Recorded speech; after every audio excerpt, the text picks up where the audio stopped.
We're going to start with Chelsea. You went on their pre-season tour, Darren. And the question around Chelsea is whether they're in the worst shape currently out of all of the top 6 teams. 03717 223344.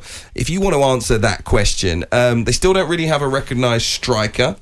Plenty of attacking players at Chelsea, but they also need another centre-back, don't they? Because they lost a couple in the shape of Rudiger and Christensen. They bought in Koulibaly, and some feeling that they need another midfielder as well at Chelsea at the moment. From what you saw on the pre-season tour, Darren, what do they need? Well, the last game I saw on the pre-season tour was the 4-0 demolition at the hands of Arsenal. And on the basis of that performance, they need another defender because obviously they want to play with a 3 at the back. They need a striker desperately because they were playing with Michy Batshuayi, who simply isn't good enough to play for the club anymore. That's not being disrespectful, it's just a fact. You know, you only ever see him in pre-season, then he gets loaned out and then he comes back because they don't have the numbers. Sterling clearly will score goals, but you know what, he managed to score goals during the last 6-7 years because he was part of a very accomplished City team. But Sterling's that good as well, Darren. I hate when I hear people disrespect Sterling. No, but you're mischaracterising he gets some tap-ins as well. What I'm saying is Sterling can't do it on his own. I'm not saying Sterling can't do it. I'm saying Sterling can't do it on his own because he's a wonderful player. But he was surrounded by cohesion at Manchester City. And Chelsea at the moment, they don't look as though they're that cohesive. As I say, I saw them against Arsenal. They were all over the place. Arsenal looked coached. They looked organised. They looked efficient. They looked hungry. After the match, Thomas Tuchel was scathing about his own team. And he said, look, I love this group, but I have to be honest. I'm not seeing commitment from these players. I'm not seeing... I've not lost 2 games in succession in pre-season. I can't remember when. We've got too many players at the club who want to move on, and that's another key concern from a Chelsea point of view. And he said, I don't know if we're going to be ready. He was asked in the press conference after the match if he felt that they would be ready for the game against Everton on the first weekend. He said, I don't know. I can't guarantee it. I mean, I do think that Chelsea, they need a striker. Even though Havertz is a fantastic player, he did miss a lot of chances last year. But I think I like Sterling. Sterling can play that false 9. He does get tap-ins. He gets some strikers' goals that you think, it's just a tap-in, but there's a knack of that.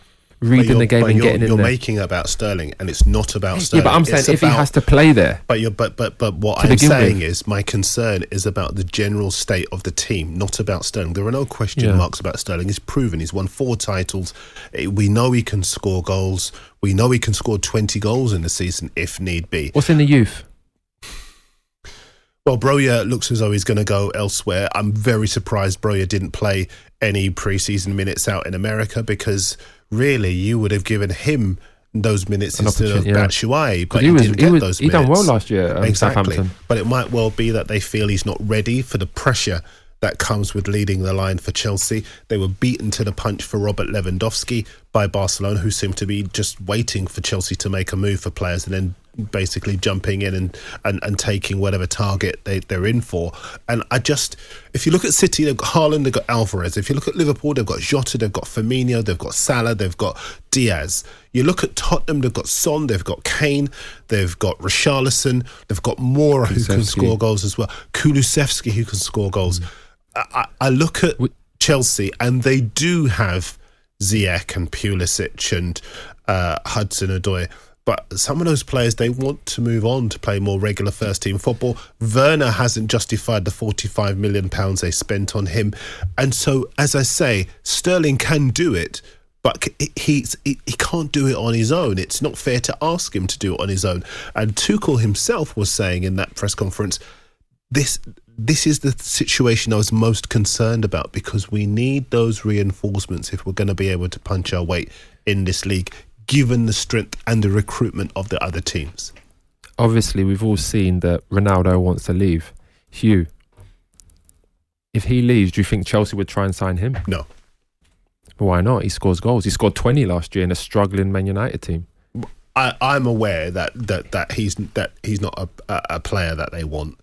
and that there's already a decision taken by the club not to go for him. But he's not going to say that, is he? Like, Chelsea are not going to say they're interested until he's available. But being out there on the tour, just getting soundings from in and around the camp. I don't see it.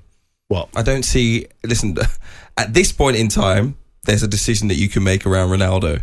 If you don't get a striker and there's a few days left in the transfer window and he's still making noises that he wants to play Champions League football and he doesn't want to be at Manchester United, suddenly there is a deal to be done. With respect, Todd Boehly is a new owner who I'm sure wants to make some sort of impact. He has taken the reins of sporting director and so far he hasn't pulled up any trees.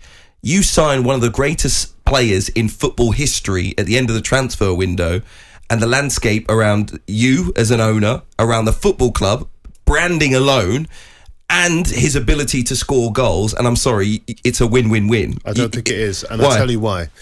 The minute Ronaldo goes to Chelsea, it becomes a circus. It doesn't become about the team, it becomes about the individual.